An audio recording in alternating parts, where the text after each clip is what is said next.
'Jersey' మూవీలో one of the iconic scenes అయిన train scene గుర్తుంది కదా! యాక్చువల్‌గా ఆ షాట్ కోసం యూనిట్ మొత్తం 3 అవర్స్ పైనే ప్లాట్‌ఫామ్ మీద వెయిట్ చేశారంట. ఆ సీన్‌ని 6-12 మధ్యలోనే తీయాలనుకున్నారంట. అండ్ ఆ టైంలో ఆ స్టేషన్‌కి ఓన్లీ 4 ట్రైన్స్ మాత్రమే వస్తాయంట.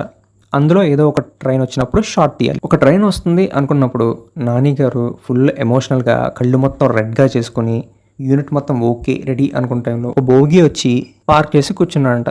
బ్యాక్గ్రౌండ్ నుంచి ఒక ట్రైన్ వెళ్ళిపోయిందంట. అరే ఏంట్రా ఇలా జరిగింది అని నానా తంటాలు పడి ఆ షాట్ కంప్లీట్ చేశారంట. థియేటర్ లో ఆ సీన్ చూస్తున్నప్పుడైతే లిటరల్లీ గూస్ బంప్స్ వచ్చాయి కదా. ఈ మూవీ కోసం నాని గారు రోజు 3 అవర్స్ పైన క్రికెట్ ట్రైనింగ్ తీసుకునే వాళ్ళంట. ఇంకో ఇంట్రెస్టింగ్ ఫ్యాక్ట్ ఏంటంటే జెర్సీ స్క్రిప్ట్ ఫస్ట్ వెంకీ మామ కోసం రాశారంట. కానీ ఆయన అప్పుడు వేరే స్పేస్ లో ఉండటం వల్ల మూవీ మిస్ అయ్యి కథలో కొన్ని మార్పులు చేసుకుని నాని గారి దగ్గరికి వెళ్ళాక ఆ అవుట్పుట్ ని ఇప్పుడు మనం చూస్తున్నాం. అండ్ జెర్సీ రిలీజ్ అయ్యి 5 years అవుతుంది. రీ రిలీజ్ కి ప్లాన్ చేశారు. మీలో ఎంతమంది వెయిట్ చేస్తున్నారు? Please do subscribe to our channel.